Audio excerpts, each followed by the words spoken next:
Hello, everyone. Welcome back to French A2. Before I get started and dive fairly deep into some French with you, I want to say a few words in English. First of all, hello. I am delighted that I get to work with you again. And Megan, who is a new student, I'm delighted I get to work with you for the first time. That's marvelous. Um, what I will be doing on a weekly basis is providing you with a video. It may not be like this particular video, which in some ways resembles the work we did in our textbook prior to quarantine, um, but may look into grammatical issues, may look into other kinds of issues that will help you learn how to speak, read, and write French. Um, this video ends with a short homework assignment. All homework assignments in this class are entirely optional, up to you. I recommend doing them, but if you don't do them, I'm not going to flunk you out of l'Union Française, as you know. Although, since you've signed up for the course, it occurs to me it makes perfect sense to take advantage of this time that you have set aside to watch this video, to learn something, and to do something. And here is the beauty of the video compared to, say, a, attending a face-to-face class. A lot of things happen in a face-to-face class, and there's a lot of value to that. I'm glad we're going to be using Zoom. But a video like this is pitched slightly above perhaps your comfort level in French, precisely because you can watch it again and again and again. You can pause it, you can take notes. I am going to go slide by slide here, and I am going to say what is on the slide, both in French and English, so you can hear it. And I also, as I said, have a short homework assignment for you at the end of this video. You can always email me questions you may have about the video. I have only the desire to help you do this really well. So let's get started. Nous recommençons avec une révision liée à notre texte. We are beginning again with a revision linked to our textbook. Au début de notre cours en janvier, nous avons parlé des régions de France. Nous avons parlé de l'agriculture, de l'industrie et de l'histoire. At the beginning of our course in January, we talked about different regions of France. We talked about agriculture, industry, and history. And while there were some lovely photos, it's not as if by reading what you read in the first few pages of the textbook, you would instantly be able to tell me everything there is to know about France. Mais pour réviser, je propose de vous donner l'eau à la bouche. But to have a review, I propose to make your mouth water. De vous donner means literally to give you. L'eau à la bouche is what they say when they say a mouth that is watering, basically. We could listen to a Gainsbourg song about l'eau à la bouche. I know we listened to some Serge Gainsbourg before. He has one like that. Anyway, I will say it again in French one more time and move to the next slide. Mais pour réviser, je propose de vous donner l'eau à la bouche. Comme a dit Napoléon Bonaparte, une armée marche avec son estomac. Je vous propose donc une explication de quelques plats régionaux de la cuisine française classique. You've probably heard the phrase from Napoleon Bonaparte, the quote, an army travels on its stomach. Well, I am therefore helping you learn with this. I'm proposing for you an explanation of some regional dishes of classic French cuisine. In other words, not what you get in the most forward-looking restaurants today necessarily, but what is expected from each region culinarily. I turned off the camera because I realized the little square containing my face would block your view of some of the words that I was asking you to read and to understand. So I know you know I'm in existence, that this isn't my ghost. This is me speaking in my house in Algiers. And so we see this picture of a millefeuille. Île-de-France. Remember that Île-de-France is Paris and the immediate surrounding region. One word before I get started just reading to you. The pastry itself is called le millefeuille, which is strange because if I talk to someone about the word feuille, une feuille means a sheet, usually of paper. And if I want to say I have 1,000 sheets of paper, I would say j'ai 1000 feuilles. Regardez mes feuilles. But here it's le millefeuille, the pastry. It's an idiomatic construction, I suppose, related to the nature of the dessert. So, le millefeuille a été inventé à Paris par le pâtissier Marie-Antoine Carême pendant le 19e siècle lors du Premier Empire, à l'époque où Paris connaît ses premiers grands restaurants. Le millefeuille consiste des couches de pâte feuilletée alternées avec des couches de crème anglaise avec du fondant en eau. Let me do a little translating. Île-de-France, you understand, is the region. The millefeuille pastry was invented in Paris by the pastry maker Marie-Antoine Carême.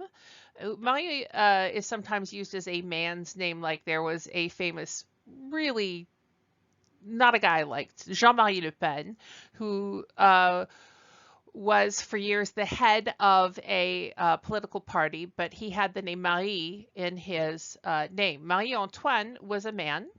Marie-Antoine Carême invented this pastry during the 19th century, during the period of the First Empire, which is basically when Napoleon was in charge, and where Paris knew its first grand restaurants, the really, really fancy, wonderful restaurants.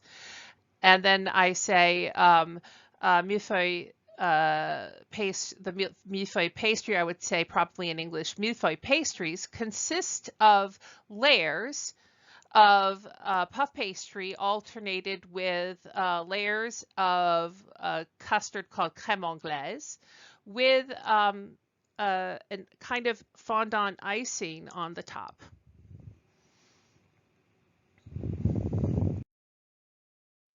Again, the camera's off. Le Lyonnais. Plusieurs Français considèrent la cuisine de Lyon la meilleure cuisine de France. Les recettes de Lyon sont pourtant souvent très simples. Les pommes de terre à la lyonnaise sont des pommes de terre sautées en beurre avec des oignons finement hachés et des herbes.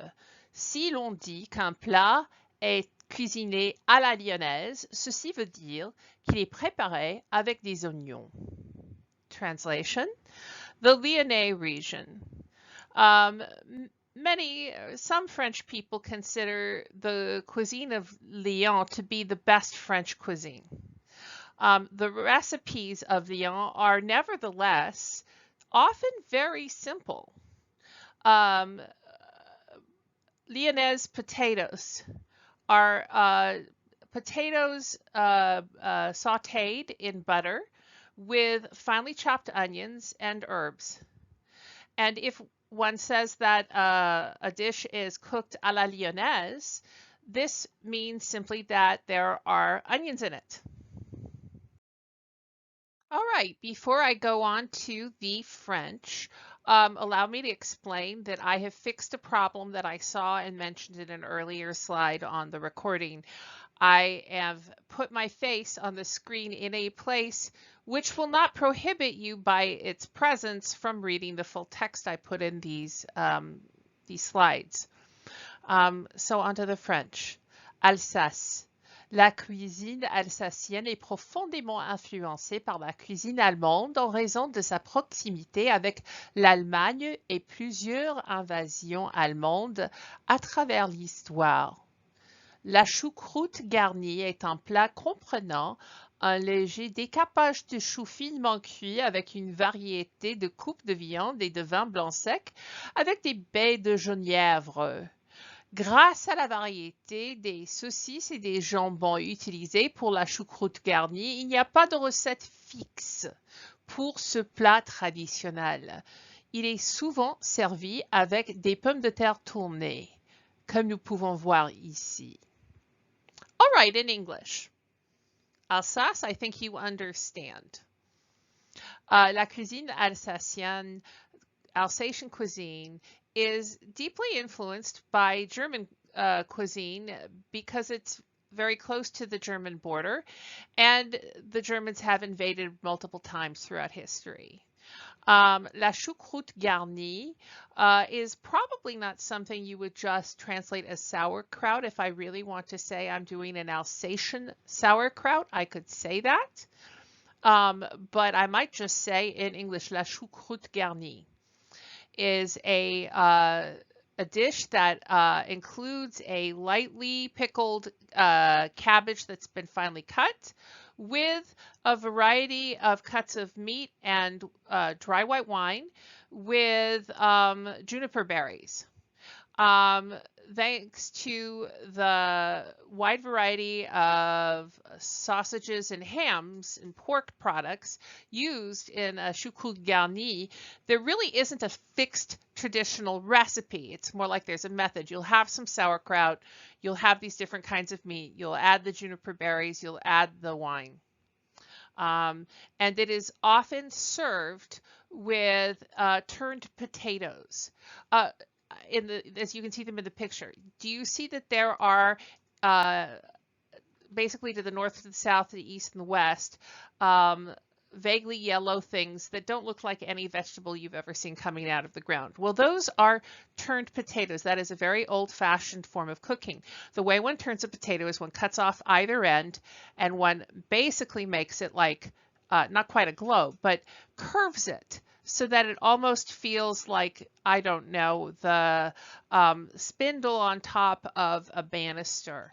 It's usually never so precise as that, but that's the general shape, and it's a very traditional kind of French cooking.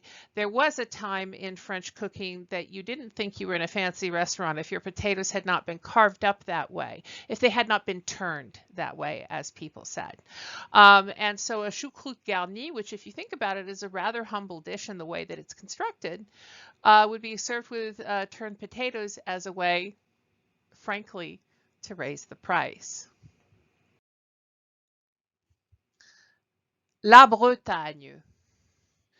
Plus raffiné que les pancakes américains et parfumé plus diversement que les galettes que l'on mange aux USA lors du petit déjeuner, les crêpes bretonnes deviennent une tradition internationale.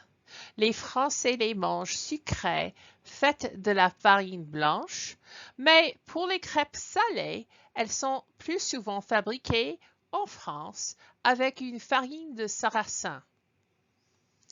Brittany. More refined than pancakes in the way that Americans make them, and flavored more diversely than the flapjacks or other pancake type foods that one eats in America at breakfast time. Crêpes from Brittany, Breton crepes, are becoming an international tradition. French people tend to eat crepes made with white flour if they are sweet crepes. But for savory crepes, What you have literally there are salted crepes, les crêpes salées, but you would either refer to a dish as sweet or savory. It would be sucré ou salé. They are most often made in France with a buckwheat flour. Sarrasin is buckwheat. Provence, Alpes, Côte d'Azur. Une des soupes traditionnelles de cette région est la bouillabaisse. Il y a plusieurs variétés selon la ville ou le village, mais toutes recettes pour la bouillabaisse sont faites de plusieurs genres de poissons et de fruits de mer. Les petits croûtons flottants dans le bol ici portent la rouille, un appareil épicé qui met en relief les autres parfums de cette soupe. La photo à gauche montre la bouillabaisse de Marseille. Okay, translation. Provence, Alpes, Côte d'Azur are three distinct regions, but are often categorized the same. I even think our textbook does that.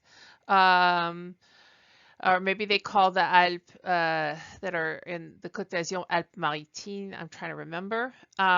Anyway, one of the traditional soups of this region is the bouillabaisse. There are different kinds of bouillabaisse depending on which town or village you're talking about. But all kinds of bouillabaisse recipes are made of different kinds of fish and seafood. The little croutons, little toast points that you see floating in the bowl here are carrying something that I cannot translate because the only word that exists in cuisine is the French one, la rouille. It literally means the rust or the rusting, as it were. But it's not obvious. It's obviously not rust. It's an appareil in French cooking it's like a batter, but it's more like a spread in this case. They use it for all kinds of things, that word appareil. It's for batter, it's even for the equipment, and it's for dough, and it's also for une rouille. And it's a spicy spread that brings out, that emphasizes the other flavors in this soup. The photo on the left shows the bouillabaisse of Marseille. Gascogne. La Gascogne est connue pour ses mousquetaires et ses canards. Ce plat-ci s'appelle le confit de canard. En préparant le confit de canard à l'ancienne, le chef enrobe le canard avant de le cuisiner dans des épices en poudre. Ensuite, après un bon moment, il enlève cette poudre, il rôtit le canard à la température basse, bien lentement afin de rendre la graisse du canard pour en faire une gelée. Il y a beaucoup de plats à canard de cette région, y compris le foie gras. So Gascony. Gascony is toward the Atlantic coast in France, sort of central Atlantic coast. Gascony is known for its musketeers. They came from Gascony. So did Cyrano, who's a musketeer. For its musketeers and its ducks. This dish is called le confit de canard, the confit of duck. Again, I'm not translating because one doesn't. In preparing the confit de canard à l'ancienne means old style. So in the old-fashioned way, the chef covers the duck with covers the duck before cooking it in powdered spices. After letting it sit like that for a good long time, I believe sometimes more than a day, you'd have to consult a professional chef who does this. The chef will take off the powder and then he roasts the duck at a low temperature very slowly in order to render the fat from the duck to make a gelée. Like, in other words, like a not quite a jello, but like a jelly, we might say. Um, there are lots of duck dishes from this region, including foie gras, another term I will not translate. Avez-vous faim maintenant? Are you hungry now? So I'm not torturing you anymore with food that is not available through your own kitchen or Postmates. Mais je vous donne un petit devoir avant le début du cours. I'm giving you a little homework before the beginning of class. Considérez ces deux questions. Consider these two questions. Quel est votre plat préféré de la cuisine française? What is your favorite dish from French cooking? Quelle région de la France vous intrigue le plus du point de vue gastronomique? Which French region intrigues you the most given its cuisine? Écrivez quelques phrases en réponse et venez au cours Zoom prêt à discuter vos choix. Please come to the Zoom class with your several sentences if you possibly can. Read them to us and then be ready to discuss. I think that there's obviously something to be said for all of this. I personally think I could eat something from every region in France. I could overeat something from every region in France. But we can have this conversation as a beginning point for our larger discussion of France related to the textbook. It seems a little less dry to me than just kind of saying, turn to page 30, whatever. It makes a lot more sense for us to have this conversation in this manner. Anyway, I hope you enjoy this manner of instruction. I intend to do it with you weekly in one manner or another. Some of it will be really dry. Some of it will just be grammar and something sort of very nitty and gritty. I thought, though, for us to kind of put our toe back in the water, we shouldn't start with a complex grammatical lesson. We should begin with something that we all can relate to. I don't know if you're among the people who have been cooking more than before the pandemic. I can tell you that it's a delight for me to return to the kitchen for a season because I've always loved French cooking. The way I know what chefs do when I know something about French cooking was I was a translator at a French cooking school in Paris. I had a job there. I didn't make a ton of money. I made minimum wage and I had all the food I could possibly eat and could also give really wonderful food to other people. But it was a way for me to legally stay in France a couple more years, and it was a lot of fun. But I learned a lot about French cooking, including the revelation that I did not wish to be a professional chef. Pretty much not at gunpoint. But at my own house, I enjoy it. Anyway, I don't know if you've been cooking or not. Perhaps that is a topic we can discuss in French when we are on Zoom. In any case, I look forward to seeing you. Our class will be on Tuesday nights at 6 p.m. for the Zoom class. I look forward to seeing you then. Bye-bye.